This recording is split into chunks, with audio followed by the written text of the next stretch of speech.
5 wins from 5. That's how we're starting our season today. Hi and welcome to the Arsenal Circle, here to review the latest match, Arsenal versus Aston Villa. 2-1 to the Gunners. And what a match it was. It was great to see us win that match. And it was great to see Saka retain some form. Yeah, and that's the first thing I really want to talk about is Bukayo Saka, because a lot went on with him today. He got an assist, as you can see. He assisted the winning goal. And he was just really good. He was very consistent. Dribbled past a lot of players. And he had a great game in general. I thought he could have done better. He definitely should have scored that open goal. And probably should have took some more chances where he could have. But overall, he had a very good game. And should have won a penalty in the first half. I'll talk about that later, but I do think it was a penalty. I did forget to talk about the lineup. Let's go over that really quick. Tierney, still at left back, was a bit worrying because Zinchenko, but we elected to go for Sambi Lokonga. We could have had White there. We could have had Zinchenko there if he was back, which would have been my preferred choice. But he wasn't even on the bench. But no, we went for Sambi Lokonga, which I was quite happy with, actually, because, give him a chance instead of just Europa League and FA Cup football. And he balled out. He proved why he could, potentially start for us in 2 or 3 years when Partey or Xhaka move on. That's great to see, because we're not going to have these midfielders forever. The oldest part of our team is the midfield, right? So it's good to have young players like Sambi Lokonga able to come in and fill those positions. It's really good to see that. We stuck with the same back four as last time. We stuck with the same front four as last time, which is fine. No complaints there. Just overall, really well played. Let's talk about Gabriel Jesus, because he had a really good game as well. It just shows that even with one goal, which, one goal in a game, that's good enough, right? That's a good enough performance. But you don't really look at that and you're like, wow, he's had a great game. Gabriel Jesus, game changer today. He really played well, and it was really good to see that. And even though statistically it doesn't look as impressive as how good he has been, it's just good that he's played that well, because look at his statistics. I think it's 1 goal, there's 2 goals now, 3 assists from 5. Like, that's a goal assist every game, but he's playing like he's getting 3 goals assist every game because of how influential he is on a game. The impact that he's actually making is probably just as much impact as Haaland with less goals. Right. Obviously, Haaland, a better player. I'm not denying that. But we are top of the league because, obviously, we have a 100% record. The only team to have that right now. And I am pretty confident for the Man United game. Although we'll have to see how they get on tomorrow. Because it could be ropes. It could be ropes, that one. Yeah, I don't know. Could be an interesting game. I'm trying to think who else played pretty well today. Martinelli had quite a good game. Obviously, he was the goal scorer. Saka was a bit quiet. Didn't see much from him. Gabriel played better than Saliba this game, I thought. Saliba was really good, but Gabriel had some more clutch tackles in this match, which is good to see, because we can't just fully rely on Saliba to be our best defender.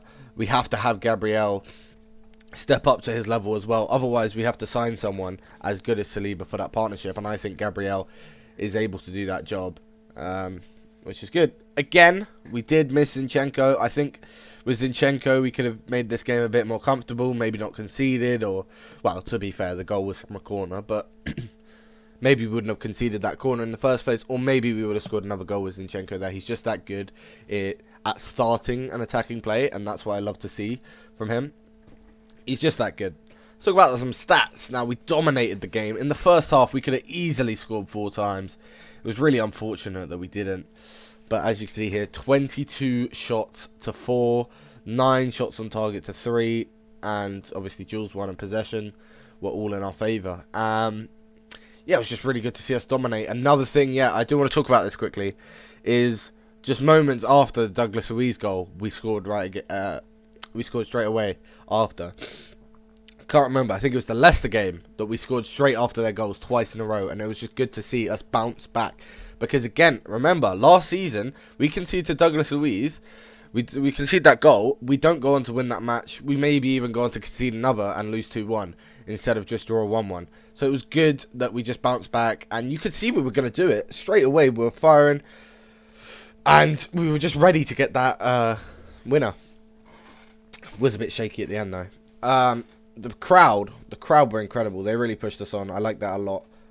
I want to talk about the substitutions first, and now go on to the refereeing performance and Aston Villa. Let's talk about Takehiro Tomiyasu, who came on quite early in the match. 64th minute. I mean, it's not that early, but it's quite early for Arsenal. Usually we make our substitutions right around when this Martin Odegaard substitution happened. Yeah, he came on. Immediately, he was rock solid, and he just looked like himself. There was no complaints for me. Just solid right back performance. Not much happened that he had to do, so I'm happy with him. Emil Smith-Rowe. Now, to be honest, you'd expect me to talk about Smith-Rowe, but I'm going to talk about Odegaard, because it looked like Odegaard actually picked up an injury, which is a bit unfortunate. But it means that tomorrow we need to get some signings done ASAP, because if we don't, we could be stuck in a situation where we're missing a central attacking midfielder, we're missing 2 centre mid/CDMs, and we just got injuries like last season. We can't afford to let these injuries happen without us having depth. Because Sambi Lokonga and Xhaka are good, but they're not going to cut it against Man United. In my opinion, they're not going to cut it in top teams like that, because Sambi Lokonga is only good, has only performed at this level against teams like Aston Villa, where we expect that. Rob Holding, he came on, solid, held them off. Nketiah, he's a very good player, isn't he? Every time we bring him on at the end, I feel like, and every time he looks like our most threatening player. But, to be fair, he will have all the stamina. But I can't wait for some Europa League matches, because when Nketiah starts firing in those, yeah, we could really push for Europa League trophy there, and push Nketiah's career forward, which would be nice. I want to talk about quickly the referee before I go on to Villa. So the yellow card for Martin Odegaard I thought was quite harsh. The yellow card for Saliba was maybe a little bit harsh, and Aston Villa I think should have got maybe a red card with that Jacob Ramsey foul. It was very vicious, wasn't it? I wasn't expecting a red card, but I wouldn't be surprised if it was a red card. He gave it a yellow card, that's fine. I'm not complaining too much with that. But there was one where Saka has dribbled through maybe 6 players, 5 players, 4 players, something around that amount of players. He's got into the box. He's kind of turned around. Tyrone Mings has got his hand around him like this and like barely dragged it. He's barely pulled him. Saka's gone down easy, maybe. But it's a penalty. Tyrone Mings should not have his hand around a player in the penalty box, dragging him. It shouldn't be happening.